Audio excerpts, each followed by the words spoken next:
Hey guys, this is Mr. H. This is question number 50 from the Regents review packet that I gave you.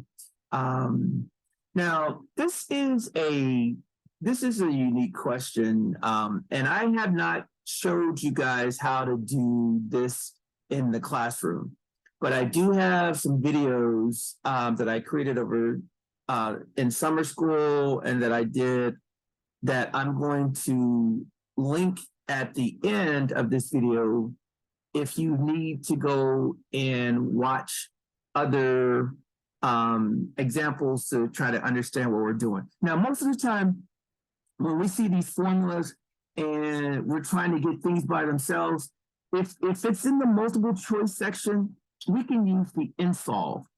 Basically, all the variables on the right-hand side of the equation, we would store numbers for, and then we would insolve for the variable on the left, which is the S, and then we would make that into a true statement, and then we would go through the answer choices. But this one is, we have to generate the answer by ourselves. We can't use, they don't give us an answer. We have to come up with it ourselves. So we can't use that store and check that we did before. We just can't plug in numbers.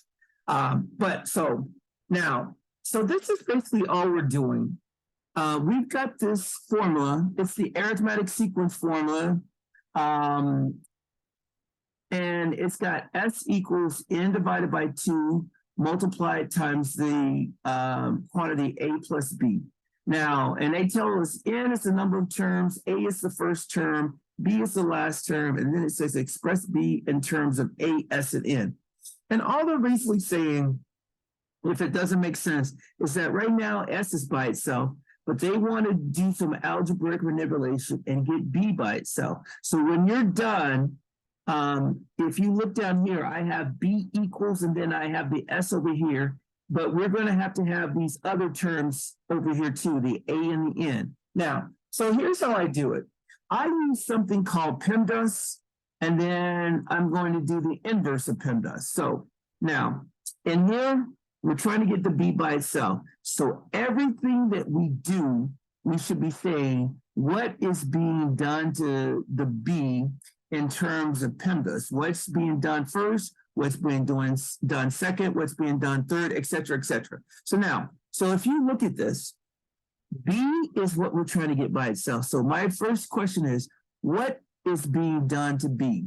According to PEMDAS, you should do parentheses first. So whatever is in this parenthesis is what you do first. So in this case, we're going to be adding A to B. So that's what I'm going to put here. I'm going to say add A to B. That's what we're doing. That's this first part. Now, what's the second thing that we're doing? Well, you see this term out here, the N divided by 2? Well, we're multiplying. We're going to multiply B by N divided by 2. We're going to multiply, that's what we're doing. So that's what I'm going to say. We are multiplying by N over 2. Now, here is what we are going to do in order to get B by itself. What we're going to do is we're going to do the inverse of those operations, and then we're going to reverse the order. So here's what I mean. What's the opposite of adding A? Well, the opposite is subtracting A. So that's what we're going to do. We're going to subtract A. What's the opposite of multiplying by N over 2? Well, the opposite of multiplying by N over 2 is dividing by N over 2.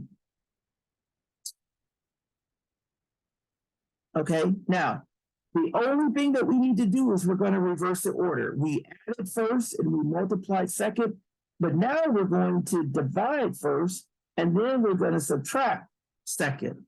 So now you see this equation. We know that the S is already on the other side, so we're starting with that. Now all we're going to do is we're just going to do this recipe. So the very first thing we should do is divide the S by N over 2. So watch this. I'm just going to divide S by N over 2. So that's done. What's the second thing we need to do? Well, we're supposed to subtract A. So let's subtract A from the quantity on the left. Now, that's it. That's B by itself. Now, you can simplify this, but you don't have to simplify this. If you write this, that is 100% correct.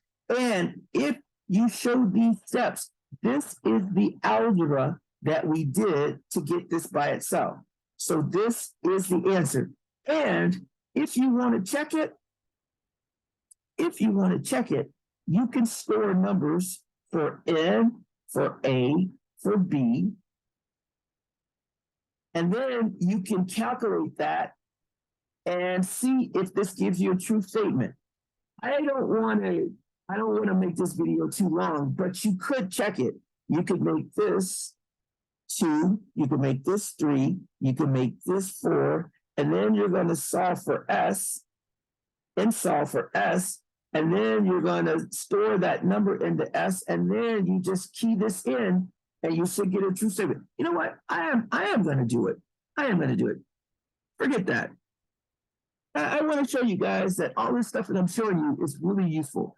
All right, so let's get rid of this stuff. Let's go here. All right, so I'm going to store 2 into N. Bam. And then I'm going to store 3 into A. Boom. And then I'm going to store 4 into B. Bam. And then I'm going to install. So I'm going to go menu 31. And then I'm going to use this equation right here. This equation right here, I'm going to insolve, and I'm going to insolve for S. So let's do that. So it's going to be S equals